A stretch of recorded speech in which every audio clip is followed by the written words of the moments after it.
अस्सलाम वालेकुम दोस्तों, मैं असलम सईद आपका इस्तकबाल करता हूँ, खैर मकदम करता हूँ आपके अपने ही YouTube channel Hasan Ali Urdu classes पर। तो दोस्तों, हमारा हिंदी का जो टॉपिक चल रहा है वो है संज्ञा। हमारी पिछली क्लास में हम 2-3 क्लासों में हमने वर्णमाला के बारे में पढ़ा था। आज हम अपनी नई क्लास में संज्ञा पढ़ने जा रहे हैं। तो पढ़ते हैं संज्ञा। संज्ञा को उर्दू में इस्म कहते हैं। उर्दू में इस्म कहते हैं। संज्ञा को उर्दू में क्या कहते हैं? इस्म कहते हैं। संज्ञा संज्ञा किसी व्यक्ति, वस्तु, स्थान, प्राणी, भाव आदि के नाम का बोध कराने वाले शब्दों को संज्ञा कहते हैं। संज्ञा किसे कहते हैं? संज्ञा किसी व्यक्ति, वस्तु, स्थान, प्राणी, भाव आदि के नाम का बोध कराने वाले शब्दों को संज्ञा कहते हैं। संज्ञा 3 प्रकार की होती है। संज्ञा कितने प्रकार की होती है? संज्ञा 3 प्रकार की होती है। व्यक्तिवाचक संज्ञा, जातिवाचक संज्ञा और भाववाचक संज्ञा। तो संज्ञा किसी व्यक्ति, वस्तु, स्थान, प्राणी, भाव आदि के नाम का बोध कराने वाले शब्दों को संज्ञा कहते हैं। बात समझ में आ गई? संज्ञा किसे कहते हैं? संज्ञा किसी व्यक्ति, वस्तु, स्थान, प्राणी आदि के नाम का या भाव आदि के नाम का बोध कराने वाले शब्दों को संज्ञा कहते हैं। संज्ञा 3 प्रकार की होती है। कितने प्रकार की? संज्ञा 3 प्रकार की होती है। संज्ञा 3 प्रकार की होती है। संज्ञा कितने प्रकार की होती है? संज्ञा 3 प्रकार की होती है। संज्ञा 3 प्रकार की होती है। व्यक्तिवाचक संज्ञा, जातिवाचक संज्ञा और भाववाचक संज्ञा। तो नंबर 1, व्यक्तिवाचक संज्ञा। क्या है? व्यक्तिवाचक संज्ञा। जिन संज्ञा शब्दों से किसी एक ही वस्तु या स्थान विशेष का बोध हो उसे व्यक्तिवाचक संज्ञा कहते हैं। जिन संज्ञा शब्दों से किसी एक ही वस्तु, व्यक्ति या स्थान विशेष का बोध हो उसे व्यक्तिवाचक संज्ञा कहते हैं। जैसे सभी स्त्री पुरुषों के नाम, सभी जितने भी स्त्री और पुरुष हैं उन सब के नाम क्या है? व्यक्तिवाचक संज्ञा है। क्या है? व्यक्तिवाचक संज्ञा। राम, मोहन, हमीद आदि। इसी तरह दिशाओं के नाम भी क्या है? व्यक्तिवाचक संज्ञा है। दिशाओं के नाम भी व्यक्तिवाचक संज्ञा है। दिशा चाहे पश्चिम हो, पूर्व हो, उत्तर हो, दक्षिण हो, कोई सी भी हो, जितने भी दिशाएं हैं उनके नाम भी व्यक्तिवाचक संज्ञा है।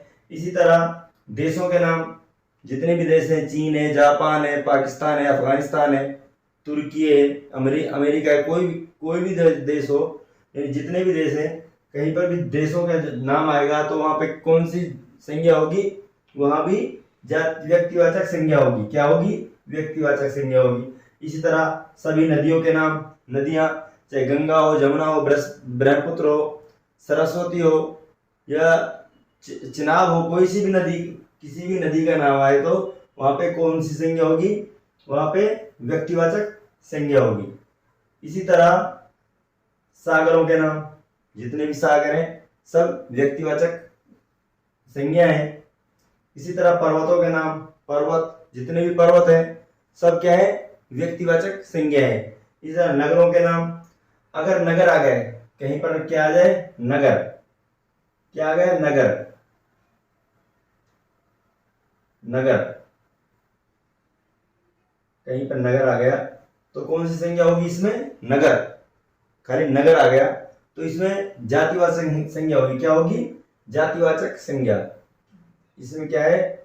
जातिवाचक संज्ञा है। नगर जातिवाचक। अगर नगर में नगरों के नाम, जयपुर है, जोधपुर है, हैदराबाद हो या दिल्ली हो चेन्नई हो, कोई भी नाम आएगा तो वो व्यक्तिवाचक संज्ञा होगा। उसमें क्या होगा? उसमें व्यक्तिवाचक संज्ञा होगा। यहाँ पे अगर नगर आ गया, खाली नगर, क्या आ गया? खाली नगर आ गया, तो वहां पे जातिवाचक संज्ञा होगी। इसी तरह समाचार पत्रों के नाम, जितने भी समाचार पत्र हैं वो सब के जितने भी नाम हैं वो सब व्यक्तिवाचक संज्ञा है। क्या है? व्यक्तिवाचक संज्ञा। इसी तरह पुस्तकों के नाम, गीता हो, कुरान हो, बाइबिल हो, कोई भी हो, तो सब क्या है? वो व्यक्तिवाचक संज्ञा है। इसी तरह दिनों के नाम, दिन,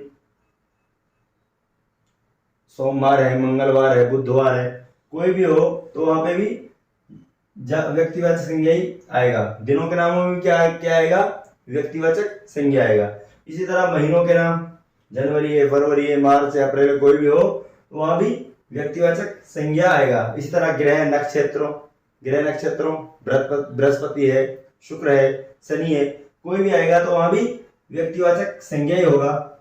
इसी तरह त्योहारों, होली, ईद, त्योहारों में होली, ईद, कोई भी हो तो होली, ईद, दिवाली, कोई भी आए तो वहां भी व्यक्तिवाचक संज्ञा ही होगा। इसी तरह आदि के नामों को व्यक्तिवाचक संज्ञा कहते हैं। क्या कहते हैं? व्यक्तिवाचक संज्ञा जिन संज्ञा शब्दों से किसी एक ही वस्तु, जिन संज्ञा शब्दों से किसी एक ही वस्तु, व्यक्ति या स्थान विशेष का बोध हो उसे व्यक्तिवाचक संज्ञा कहते हैं। जिन संज्ञा शब्दों से किसी एक ही वस्तु, व्यक्ति या स्थान विशेष का नाम, स्थान विशेष का बोध हो उसे व्यक्तिवाचक संज्ञा कहते हैं। जैसे सभी स्त्री पुरुषों के नाम, सभी स्त्री पुरुषों के नाम, राम है, रामवती है, चाहे मोहन है, हमीद है, चाहे रानी है, कोई भी हो, जहां भी नाम आएगा वहां पे व्यक्तिवाचक संज्ञा ही होगा। इसी तरह दिशाओं के नाम, पूर्व है, पश्चिम है, उत्तर है, दक्षिण है, कोई भी हो, कोई सी भी दिशा हो तो वहां भी व्यक्तिवाचक संज्ञा होगा। क्या होगा? पूर्व, पश्चिम आदि। देशों के नाम जैसे चीन है, जापान है, पाकिस्तान है, अफगानिस्तान है, श्रीलंका है, कोई भी देश आए तो वहां भी क्या होगा? व्यक्तिवाचक संज्ञा ही होगा। इसी तरह सभी नदियों के नाम, कोई भी नदी हो, जमुना हो, गंगा हो, ब्रह्मपुत्र हो, या कोई सी भी नदी हो तो वहां भी व्यक्तिवाचक संज्ञा ही आएगा। इसी तरह सागरों के नाम,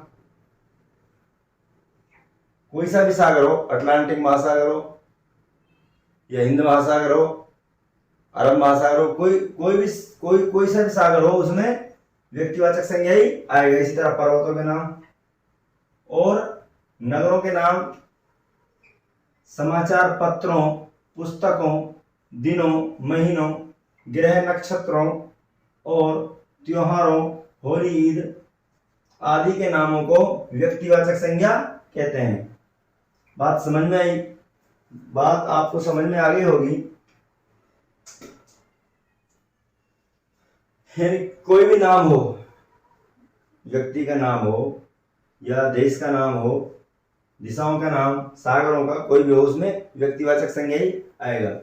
आगे चलते हैं। जातिवाचक संज्ञा क्या है? जातिवाचक संज्ञा जिस संज्ञा शब्द से संपूर्ण जाति वर्ग, जिस संज्ञा शब्द से संपूर्ण जाति वर्ग या समुदाय का बोध होता हो उसे जातिवाचक संज्ञा कहते हैं। बात समझ में आई कि जिस संज्ञा शब्द से संपूर्ण जाति वर्ग समुदाय का बोध हो उसे जातिवाचक संज्ञा कहते हैं। जैसे नगर पशु, पक्षी जाति है, पशु जाति है, भाई पशु हैं जितने भी, वो एक जाति है पशु। अगर वहां पे भैंस आ गया तो व्यक्तिवाचक हो गए, पशु आ गया तो जातिवाचक हो गए। इस तरह छात्र है, जाति है, छात्र क्या है? जाति है। जैसे हम भारतीय एक जाति है, क्या है? हम हिंदुस्तान के रहने वालों को क्या कहते हैं? हिंदुस्तानी या भारतीय या इंडियन, तो ये सब जाति है। अगर किसी का नाम आए तो वहां पे व्यक्तिवाचक हो जाएगा। खिलाड़ी, फल, अब खिलाड़ी है, कोई भी खिलाड़ी हो, फुटबॉल का खिलाड़ी हो, क्रिकेट का खिलाड़ी हो, खिलाड़ी एक जाति है। अगर वहां पे नाम ले लिया है रोहित शर्मा, या कोई हॉकी खिलाड़ी है रमेश ध्यानचंद, तो वहां पे वो क्या हो जाएगा, व्यक्तिवाचक, उसके व्यक्तिगत रूप से उसका नाम लिया जा रहा है तो वहां पे क्या होगा, व्यक्तिवाचक संज्ञा हो जाएगी। फल, फूल, सब्जी, माता, मंत्री, अध्यापक, कवि, पुस्तक, मनुष्य, बेटा, पहाड़, चोर, ठग, सोना आदि नामों को जातिवाचक संज्ञा कहते हैं। जिन संज्ञा शब्दों से संपूर्ण जाति वर्ग समुदाय का बोध होता हो उसे जातिवाचक संज्ञा कहते हैं। जैसे नगर, पशु, पक्षी, छात्र, खिलाड़ी, फल, फूल, सब्जी, माता, मंत्री, अध्यापक, कवि, पुस्तक, मनुष्य, बेटा, पहाड़, चोर, तो क्या है ये सब जातिवाचक संज्ञा है। बेटा एक जाति है, बेटा एक जाति है। अगर उसका महेश बेटा है, महेश, तो यहाँ पे क्या हो जाएगा, यहाँ पे व्यक्तिवाचक हो जाएगा। जातिवाचक संज्ञा जिस संज्ञा शब्द से संपूर्ण जाति वर्ग समुदाय का बोध होता हो उसे जातिवाचक संज्ञा कहते हैं। क्या कहते हैं, जातिवाचक संज्ञा कहते हैं। जैसे नगर, पशु, पक्षी, छात्र, खिलाड़ी, फल, फूल, सब्जी, माता, मंत्री, अध्यापक, कवि, पुस्तक, मनुष्य, बेटा, पहाड़, चोर, ठग, सोना आदि नामों को जातिवाचक संज्ञा के नाम से जाना जाता है या जातिवाचक संज्ञा कहते हैं। तो आगे चलते हैं। नंबर 3, भाववाचक संज्ञा। क्या है, भाववाचक संज्ञा जिन संज्ञा शब्दों से किसी व्यक्ति के गुण, दोष, धर्म, अवस्था और भाव का बोध हो उन्हें भाववाचक संज्ञा कहते हैं। बात समझ में आई। भाववाचक किसे कहते हैं, जिन संज्ञा शब्दों से किसी व्यक्ति के गुण, दोष, धर्म, अवस्था और भाव का बोध हो उन्हें भाववाचक संज्ञा कहते हैं। जैसे अच्छा, बुरा, बचपन, बुढ़ापा, मिठास, सर्दी, गर्मी, सौंदर्य, मित्रता आदि भावों को भाववाचक संज्ञा कहते हैं। भाववाचक संज्ञा कहते हैं। भाववाचक संज्ञा किसे कहते हैं, जिन संज्ञा शब्दों, भाववाचक संज्ञा जिन संज्ञा शब्दों से किसी व्यक्ति के गुण, दोष, धर्म, अवस्था और भाव का बोध हो उन्हें क्या कहते हैं, भाववाचक संज्ञा कहते हैं। उन्हें क्या कहते हैं, उन्हें भाववाचक संज्ञा कहते हैं। जैसे अच्छा, बुरा, बचपन, क्या है ये भाव है। अच्छा दिख नहीं रहा ना, वो दिखाई नहीं दे रहा है मगर महसूस हो रहा है। जो दिखाई दे, जो दिखाई ना दे और महसूस हो उसे ही भाववाचक संज्ञा कहते हैं। जैसे यहाँ पे अच्छा है, बुरा है, महसूस कर रहे हैं, अच्छा है, बुरा है, दिख नहीं रहा। बचपन है, बचपन दिखता नहीं है। इसी तरह बुढ़ापा, मिठास, सर्दी, गर्मी, सौंदर्य, मित्रता। अब सर्दी है, महसूस होती है, दिखती नहीं है सर्दी कैसी है, कैसा रंग है उसका, हरी है, पीली है, गुलाबी है, मगर महसूस करते हैं सर्दी ऐसी है, गर्मी ऐसी है, महसूस करते हैं सब। सौंदर्यता, मित्रता आदि भावों को भाववाचक संज्ञा कहते हैं। भाववाचक संज्ञा कहते हैं। नोट, क्या है, नोट। भाववाचक संज्ञाओं की रचना 5 प्रकार से होती है। भाववाचक संज्ञाओं की जो रचना है वो कितने प्रकार से होती है, 5 प्रकार से होती है। नंबर 1, जातिवाचक संज्ञा से भाववाचक संज्ञा। जातिवाचक संज्ञा से भाववाचक संज्ञा कैसे बनती है, ये भाववाचक संज्ञाओं की रचना 5 प्रकार से होती है। नंबर 1 जातिवाचक संज्ञा से भाववाचक संज्ञा, जातिवाचक संज्ञा से भाववाचक संज्ञा, जैसे स्त्री, ये स्त्री यहाँ पे जातिवाचक है, स्त्री क्या है, एक जातिवाचक है। स्त्रीत्व, स्त्रीत्व वहां पे क्या हो गया, भाववाचक, क्या हो गया, भाववाचक। स्त्री जातिवाचक है और स्त्रीत्व भाववाचक संज्ञा है। इसी तरह नंबर 2 सर्वनाम से क्या है, सर्वनाम से भाववाचक संज्ञा बनाना। सर्वनाम से भाववाचक संज्ञा किस तरह बनती है, सर्वनाम से भाववाचक संज्ञा, जैसे आपसे आपा, आपसे क्या हो गया, आपा, आपसे आपा, आप क्या है, सर्वनाम है, तो आपा क्या हो गया यहाँ पे, भाववाचक। इसी तरह अह से अहंकार, क्या है, अह से अहंकार, और निज से निजात, निजता, निज से क्या हो गया, निजता हो गया। नंबर 3 विशेषण शब्दों से भाववाचक संज्ञा, विशेषण शब्दों से विशेषता है उससे भाववाचक संज्ञा किस तरह बनती है, तो विशेषण शब्दों से भाववाचक संज्ञा, जैसे सुंदर से सुंदरता, सुंदर से सुंदरता, सुंदर एक विशेषता है, उससे भाववाचक क्या हो जाएगा, सुंदरता हो जाएगी, क्या हो जाएगी, सुंदरता। इसी तरह हरा से क्या हो जाएगा, हरियाली आदि, हरा से क्या हो जाएगा, हरियाली। आगे चलते हैं नंबर 4 अव्यय शब्दों से भाववाचक संज्ञा, अव्यय शब्दों से भाववाचक संज्ञा, अव्यय शब्दों से भाववाचक संज्ञा, जैसे दूर से दूरी, दूर से दूरी। अब दूर यहाँ पे अव्यय शब्द है तो उससे क्या भाववाचक क्या बनेगा, दूरी।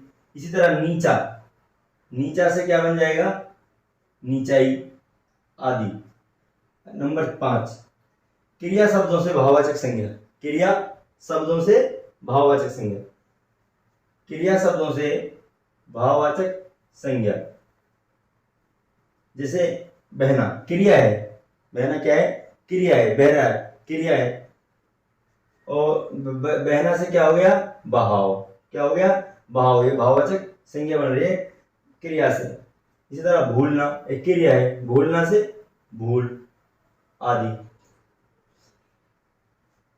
तो दोस्तों ये क्लास आपको अच्छी लगी होगी, एक बार इसको रिपीट कर लेते हैं, थोड़ा क्लास आज छोटी है तो एक बार रिपीट करते हैं इसको। संज्ञा, संज्ञा किसे कहते हैं, संज्ञा किसी व्यक्ति वस्तु स्थान प्राणी भाव आदि के नाम का जो बोध कराए उसे कराने वाले शब्दों को क्या कहते हैं, संज्ञा कहते हैं। संज्ञा 3 प्रकार की होती है, व्यक्तिवाचक संज्ञा, जातिवाचक संज्ञा और भाववाचक संज्ञा।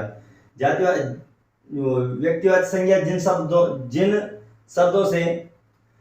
संज्ञा शब्दों से किसी एक ही वस्तु, व्यक्ति या स्थान विशेष का बोध हो उसे व्यक्तिवाचक संज्ञा कहते हैं। सभी स्त्री पुरुषों के नाम वो क्या है, व्यक्तिवाचक संज्ञा है, राम, मोहन, हमीद आदि। इस तरह दिशाओं के नाम, देशों के नाम, सभी नदियों के नाम, सागरों के नाम और पर्वतों के नाम भी क्या है, व्यक्तिवाचक संज्ञा। इसी तरह समाचार पत्रों, पुस्तकों, दिनों, महीनों और ग्रह नक्षत्रों और त्योहार, होली, ईद, दिवाली आदि के नामों को क्या कहते हैं, व्यक्तिवाचक संज्ञा कहते हैं। नंबर 2 जातिवाचक संज्ञा, जिस संज्ञा शब्द से संपूर्ण जाति, वर्ग या समुदाय का बोध होता हो उसे जातिवाचक संज्ञा कहते हैं। जैसे नगर, पशु, पक्षी, छात्र, खिलाड़ी, फल, फूल, सब्जी, माता, मंत्री, ये सब क्या है, जातिवाचक है, क्या है, जातिवाचक हैं। अध्यापक, कवि, पुस्तक, मनुष्य, बेटा, पहाड़, चोर, ठग, सोना आदि नामों को व्यक्तिवाचक जातिवाचक संज्ञा कहते हैं।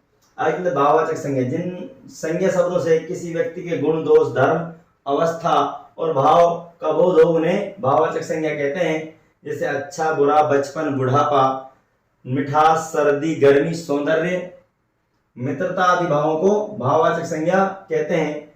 नोट, भाववाचक संज्ञाओं की रचना 5 प्रकार से होती है। भाववाचक जो भाववाचक संज्ञा है, संज्ञाओं की जो रचना है वो 5 प्रकार से होती है। जातिवाचक संज्ञा, जातिवाचक संज्ञा से भाववाचक संज्ञा, जैसे स्त्री से स्त्रीत्व, स्त्री क्या है यहाँ पे जातिवाचक है और स्त्रीत्व भाववाचक है। इसी तरह सर्वनाम से भाववाचक संज्ञा, आप क्या है, आप सर्वनाम है, सर्वनाम से आपा क्या हो गया, भाववाचक हो गया। आप से आपा, अह से अहंकार और निज से निजता वगैरह। इसी तरह नंबर 3 विशेषण से भाववाचक संज्ञा, विशेषण शब्दों से भाववाचक संज्ञा, जैसे सुंदर से सुंदरता, हरा से हरियाली आदि। आगे चलते हैं नंबर 4 अव्यय शब्दों से भाववाचक संज्ञा, अव्यय शब्दों से भाववाचक संज्ञा, जैसे दूर से दूरी, नीचा से नीचाई और ऊंचा से ऊंचाई आदि। नंबर 5 क्रिया शब्दों से भाववाचक संज्ञा, जैसे यहाँ पे बहना से बहाव, भूलना से भूल आदि। तो दोस्तों कैसी लगी आपको हमारी क्लास? उम्मीद है कि अच्छी लगी होगी।